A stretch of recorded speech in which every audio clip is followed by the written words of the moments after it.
নমস্কার সবাইকে, আবার একটা দারুণ স্বাদের রেসিপির সাথে আমার রান্নাঘরে আপনাদের স্বাগত জানাই। আজকে বানাবো চিংড়ি ভাপা, যেটা গরম ভাতের সাথে দারুণ লাগে খেতে। তো চলুন ঝটপট করে রেসিপিটা শুরু করা যাক। এখানে 500 গ্রামের মতো আমি চিংড়ি মাছ নিয়েছি। চিংড়ি মাছের যে খোলাগুলো হয় সমস্ত খোলা টোলা ফেলে দিয়েছি, আর এই ভেতরে যে কালো একটা অংশ থাকে সেই অংশটাকেও ফেলে দিয়ে ভালো করে পরিষ্কার করে নিয়েছি। এই কালো অংশটা কোনোভাবেই খাওয়া উচিত নয়। তো সমস্ত মাছগুলোর কালো অংশটাকে ফেলে দিয়ে মাছগুলোকে নিয়ে নিয়েছি। এবার নিয়ে নেব নুন আর হলুদ। আন্দাজ মতো হলুদ দেবো আর আন্দাজ মতো নুন দেবো, আর দেবো একটা লেবুর অর্ধেকটা রস, যাতে মাছের মধ্যে কোনো রকম আষ্টে গন্ধ না থাকে, তাই এটা দেয়া। এটা নুন হলুদ মাখিয়ে 20 মিনিটের মতো এটাকে রেখে দেবো। ভিডিওটা একটা লাইক দিয়ে শেষ পর্যন্ত দেখার জন্য আপনাদের কাছে অনুরোধ রইল। ভিডিও যদি ভালো লেগে থাকে লাইক শেয়ার কমেন্ট করবেন, চ্যানেলটা সাবস্ক্রাইব করে পাশে থাকবেন। আর নতুন বন্ধুরা যারা ভিডিওটা দেখছেন পাশে থাকা বেল আইকনটা অবশ্যই প্রেস করবেন। আমি যখনই কোনো নতুন ভিডিও আপলোড করব আপনাদের কাছে নোটিফিকেশান চলে যায়।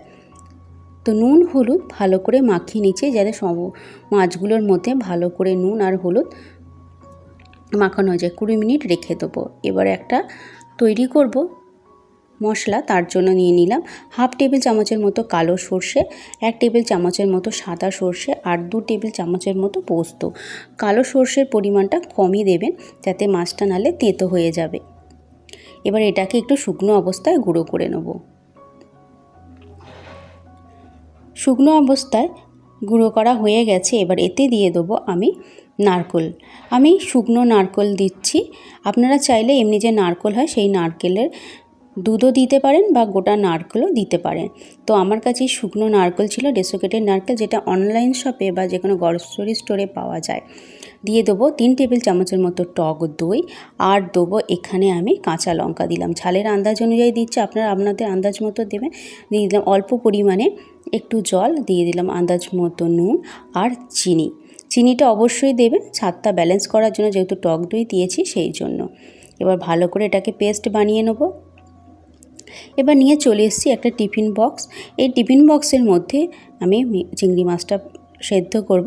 তো প্রথমে আমি পেস্টটা দিয়ে দেবো। পেস্টটা বেশি পাতলাও করি আবার বেশি ঘনও করিনি। দেখতেই পাচ্ছেন যেটুকু জল দিয়েছিলাম তাতে হয়ে গিয়েছিলো, কেন টক দইয়ের মধ্যে অলরেডি জল থাকে। এবার এই মিক্স থেকে সমস্ত মশলাগুলো টিফিন বক্সের মধ্যে ঢেলে নিচ্ছি। এবার এতে দিয়ে দেবো অল্প পরিমাণে জল, মানে মিক্সি ধোয়া যেটুকু জল হয় সেটুকুই দিচ্ছি। জলের পরিমাণটা খুবই কম দেবেন। দেবো অল্প পরিমাণে হলুদ আর 3 টেবিল চামচের মতো সর্ষের তেল। এবার এই হলুদ আর এই সর্ষের তেলটা ভালো করে এই পেস্টটার মধ্যে মিশিয়ে নেব। জলের পরিমাণটা এমনই দেবেন যাতে মাছগুলো ডুবে যায়, সেই পরিমাণে জলটা দেবেন। তো এবার এই মাছগুলো এবার এর মধ্যে দিয়ে দেবো। মাছগুলো সব দিয়ে ভালো করে মিশিয়ে নেব, যাতে সব মাছগুলো ডুবে যায়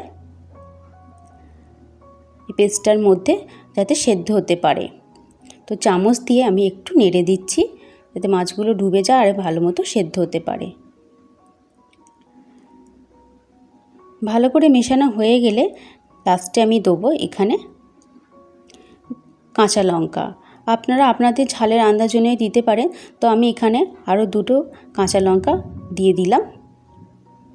এবার এটাকে চাপা দিয়ে দেবো। চাপা দিয়ে গ্যাস ওভেনে জলেতে বসাবো আধ ঘন্টার জন্য। প্রথমে 15 মিনিট হাই করে রাখবো গ্যাসটাকে, তারপর 15 মিনিট লোতে রেখে দেবো। দিয়ে একদম এটাকে ঠান্ডা করে নেব। তো একদম এটা যখন ঠান্ডা হয়ে গেছে, মানে অল্প পরিমাণে যখন ঠান্ডা হয়েছে খোলার মতো, তখন এটাকে নিয়ে এসেছি, কারণ গরম অবস্থায় এটা খোলা যাবে না। তো দেখুন কত সুন্দর হয়েছে, দেখতেও যেমন হয়েছিল খেতেও তেমন দুর্দান্ত। রেসিপিটা অবশ্যই ট্রাই করবেন, ট্রাই করে কমেন্ট বক্সে জানাবেন কেমন হয়েছিল। আর এই ভিডিওটা দেখার জন্য আপনাদের অসংখ্য ধন্যবাদ। ভিডিও যদি ভালো লেগে থাকে লাইক শেয়ার কমেন্ট করবেন, চ্যানেলটা সাবস্ক্রাইব করে পাশে থাকবেন। আর নতুন নতুন রান্নার ভিডিও বা রেসিপি পাওয়ার জন্য, আর নতুন বন্ধুরা যারা ভিডিওটা দেখছেন পাশে থাকা বেল আইকনটা অবশ্যই প্রেস করবেন। আমি যখন নতুন ভিডিও আপলোড করব আপনাদের কাছে নোটিফিকেশান চলে যায়। তো গরম ভাতের সাথে এরকম একটা চিংড়ি ভাপা তো দারুণ লাগে। তো ভিডিওটা শেষ পর্যন্ত দেখার জন্য বা আমার সাথে থাকার জন্য এতক্ষণ আপনাদের অসংখ্য ধন্যবাদ। আপনারা সবাই ভালো থাকবেন, সুস্থ থাকবেন আর আমার সাথে থাকবেন।